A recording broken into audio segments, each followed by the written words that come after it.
Madrid are one of the biggest, if not the biggest club in world football. And what that typically means is that players want to go there. And that makes it very, very easy, if not just a little bit easier for Real Madrid when they go after players they want. Because when the buying club wants a player and the player wants to go to the buying club, the selling club typically find themselves in a difficult situation where they are left with no choice but to just try and get as much money as they can. Like what is happening with Alexander Isak right now and Liverpool. Newcastle find themselves in a position where they don't want to sell the player, but Liverpool want the player and the player seems determined to go to Liverpool. Now, I'm not going to talk about player purchases and buying players today, but the reason I bring up this point is because Real Madrid find themselves in a very strange situation, but not something they're unfamiliar with, of being in the situation where they've got players they want to get rid of or would be happy to sell that just don't want to leave. Like, for example, David Alaba, Ferland Mendy, and maybe Rodrygo. Like, we can kind of throw Rodrygo in there at the same time. He's kind of a weird circumstance. Let's start with Ferland Mendy, because Mendy is the most clear-cut of the trio.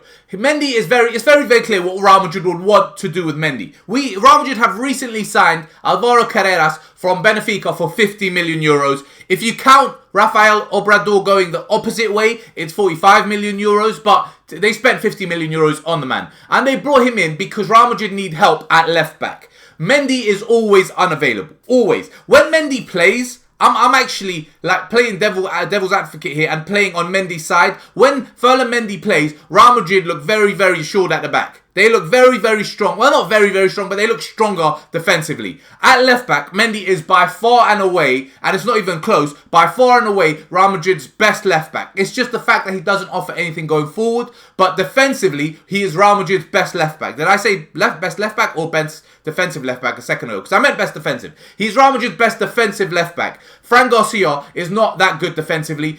Camavinga, when he does play there, he's good on the ball, but defensively, again, he's not as good as Mendy. Mendy defensively is phenomenal. And when Mendy doesn't play, like he didn't play against Arsenal in the Champions League last season when we got knocked out, it affects Real Madrid. It affects them a lot, especially in the bigger games like that Arsenal game. Because if we look at the the two free kicks we conceded in that game, which resulted in goals, they both came because Alaba couldn't really handle Saka. Saka was having a very, very easy game. Saka's already a baller, but he was just having a very, very easy game because Alaba just isn't good enough. The first one, he was tracking him to the middle of the park and gave away a free kick for God knows what reason. No need to put a foot in there, and Declan Rice ended up scoring. The second one, I don't think it was him. I think it was Jude Bellingham that made the foul on the second one. But again, it's because Saka was running circles around Alaba. The midfield needed to help, and they ended up in a situation where everyone was getting dragged out of position, and they were forced to make a challenge. But it all stemmed from the left back just not quite being good enough defensively. I'm not saying if we had Mendy, we would have beat Arsenal, but I'm saying maybe we wouldn't have conceded the free kicks we would have conceded at least. And maybe Saka wouldn't have had as easy as a game as he did against Alaba. But Real Madrid are very, very clear, or it's very, very clear amongst Madridistas in general, if not the club itself, that Ferland Mendy is surplus to requirement now. He is not needed. We have Alvaro Carreras that we are all hoping will be phenomenal. And we have Fran Garcia as the backup. Fran Garcia has been linked with AC Milan. They have shown interest in him, but I think that was before they made a purchase at left back. I don't know who they picked up, but I'm pretty sure I remember seeing AC Milan have bought someone. So that's gone. That's not happening. But I also think it was because Real Madrid said he's not for sale. We're not selling him because he impressed at the Club World Cup, and I think Xabi Alonso, if he didn't already make up his mind on Fran Garcia, then the Club World Cup definitely changed his mind because Fran Garcia was phenomenal at the tournament and definitely made an argument as to why he should be staying. The problem is, going back to the original point, Ferland Mendy doesn't want to leave. The guy has still 2 or 3, I think it's 3 years left on his contract. He was only recently signed to an extension, I think it was last year. So he's got no need to leave. And going back to that point, when you're the biggest club in the world and you offer this opportunity and this place for players where they're happy to play and they're comfortable and they have the best facilities and the best city and the best environment, why would they leave? They're earning a good wage, they're in a big club, they have an opportunity to win trophies. Why would they leave? Which leads me to my next point and next player, David Alaba. Alaba's situation is a bit... it's nothing to do with... It's not as clear-cut as Ferland Mendy's. Because Alaba's situation is like this. Madridistas, a lot of them, if not all of them, a lot of them want him gone. They all want Alaba gone because the guy, when he came back last year, he just wasn't good enough. He was levels below where he needs to be. He was nowhere near the level required, and it just looks like he hasn't fully recovered or might not ever hit the level he was at pre the knee injury. And probably the only reason besides that Madridistas want him gone is because the guy is earning a fortune. He is earning the second most in the squad after Kylian Mbappe. There is no one else. I mean, the next closest to him, I think, are Jude and Vinny, who still are earning 3 or 4 million less than him. And so he is earning a massive wage. But the Alaba one's a weird one. And the reason it's a weird one for me is because with Mendy, if he goes, great. Because we get his wages off the bill and we get rid of a player who's just never available. The poor guy, always being injured, is never available. Alaba, on the other hand, the thing is, Alaba's body's breaking apart. Ever since he's come back from the injury, the guy is constantly injured. It seems like he can't get a decent run in. He's not got his knee injury anymore, but it seems like the effects that knee injury had on his body and the effects it's had on him being out for as long as he has, it's just his body isn't able to get back to the level required as a top level athlete. He's just always...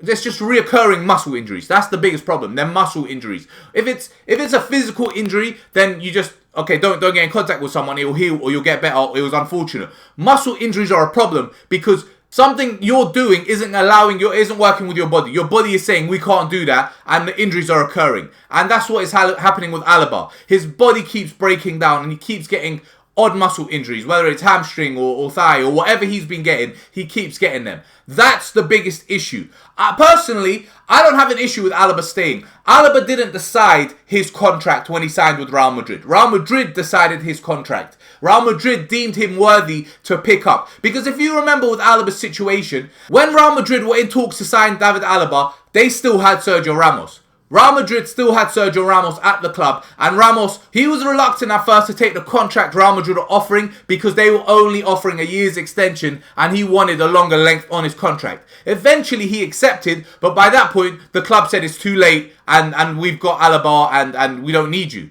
So Real Madrid decided this. They decided it was too late and Ramos' offer was on the table and we're going to offer enormous wages to David Alaba on a long-term contract. Which, to be completely honest, when you think about it, it wasn't the smartest move in the world, was it? You're getting rid of a club legend and a captain. The captain of Real Madrid and a guy who's been captain for many years in Sergio Ramos. Who's at the time, how old was he when Real Madrid and Ramos parted ways? Was he 33, 32, maybe 34? I don't know how old he was. But David Alaba, when he signed for Real Madrid, was 29. They offered Alaba a massive 5-year contract at 29, but they can't offer Ramos a 1 or 2 year contract at 32 or 33. How does that make any sense? And I'm pretty sure Alaba's earning more than Ramos was at the time, but that's not a fact. I think. That's something I think. I haven't checked that. So it's just, that whole situation was very strange and weird to me. And now, Alaba finds himself in a position where he's never available because he's always injured. He's on massive wages, and the club would be happy for him to leave, but he has no reason to leave. He has absolutely no reason to leave.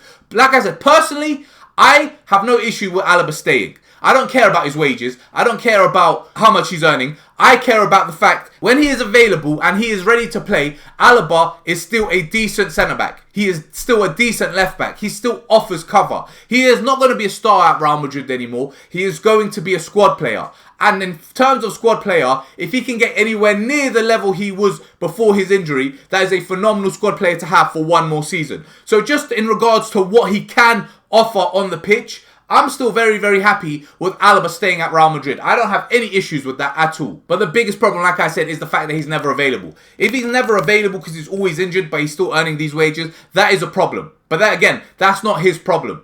I mean, it's his problem in terms of he wants to play, but it's not his problem in terms of what he earns.